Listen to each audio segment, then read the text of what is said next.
So, by Google, what comes first in your mind? Either the search bar that you use daily, or Gmail that keeps knocking on your phone with important emails. Google has been the most influential software company in our day-to-day life. And to give you an exact idea of how much Google has been dominating our lives, a report from StatCounter shows that between April 21st to April 22nd, the majority of the United search engine market share has been occupied by Google. About 87.43% of people have used Google as their main search bar, whereas other popular search engines such as Bing, Yahoo, and DuckDuckGo have had 6.58%, 3.19%, and 2.4% of the audience respectively. So it seems people rely upon Google over any other search engine.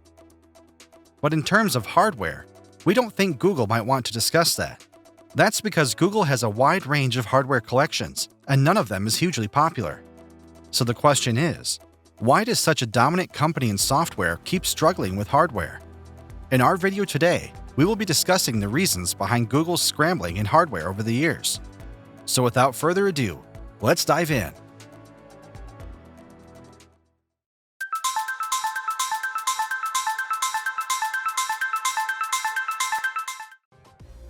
For the year 2021, Google's parent company Alphabet saw a huge revenue jump, generating a massive $257 billion.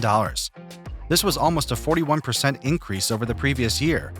And no surprise, the maximum portion came from the ad revenue, whereas the hardware sales contributed only $19.6 billion.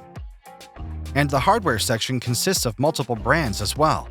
They have the Nexus tablets, smartphones under the Pixel branding, Chromecast, Chromebooks for the Chrome lineup, and Nest, which offers various smart home devices.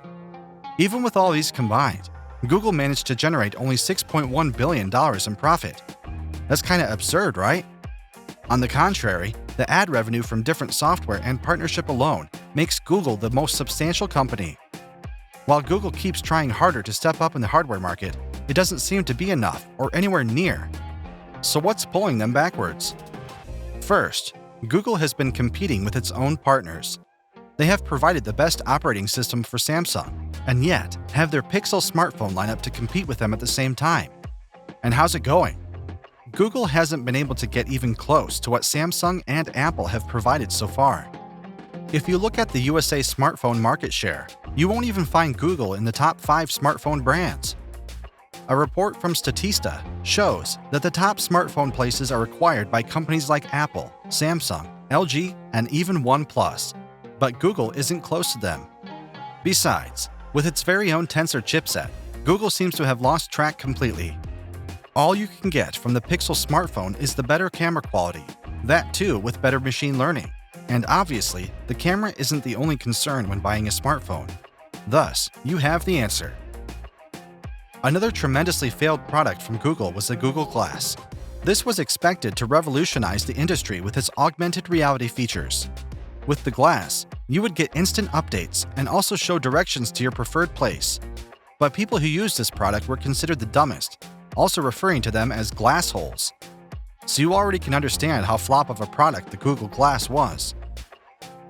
Nevertheless, before even Google started building its smartphone, their primary strategy to enter the hardware market was either through partnerships with prominent companies or acquisition. Very few products were being manufactured by Google themselves. For instance, Google bought Motorola in 2012, and in 2017 they bought HTC to extend their hardware capabilities. And the company closed a $40 million deal with the famous smartwatch brand Fossil, and completely acquired Fitbit for around $2.1 billion in 2019. Well, it didn't just end there. Nest used to be an independent company under Alphabet, and Google decided to enter the smart home market by partnering with Nest. Later in 2018, Alphabet merged Nest with Google, making it no longer a separate company. Though Google announced some successful smart products under Nest, they weren't as groundbreaking as the company would have expected. Even with all these acquisitions, Google couldn't emerge as a successful hardware company. What's the point then? According to Patrick Moorhead, founder of More Insights and Strategy, the reason for Google's hardware existence is to be able to provide leading-edge ways to gather data on the consumers who have it, and to be able to build profiles and subsequently provide advertising back to them. Meaning, Google has a profile of you even if you have used its apps, such as Gmail, Google Maps, or any other devices. And the information Google has is being used to provide you with the most suitable ads. Google knows your personal preferences, your favorite locations, foods, and many more that you might not have expressed to them. Ultimately, all this data helps them to generate the amount of ad revenue no company can even think of. Google captures 20% of all US ad dollars, both online and offline, and 74.6% of all US search ad dollars. Apparently, the hardware section mostly works as a slave that helps for the growth of these businesses. However, Google still has the potential to become one of the superior hardware companies. They have got the best operating systems and useful and accurate software, and by optimizing them properly with the hardware, they can be a commanding leader. With their recent Google Pixel 7 announcement, which has a solid aluminum build and a beautiful watch with rounded glass, Google sure looks laser-focused about their future.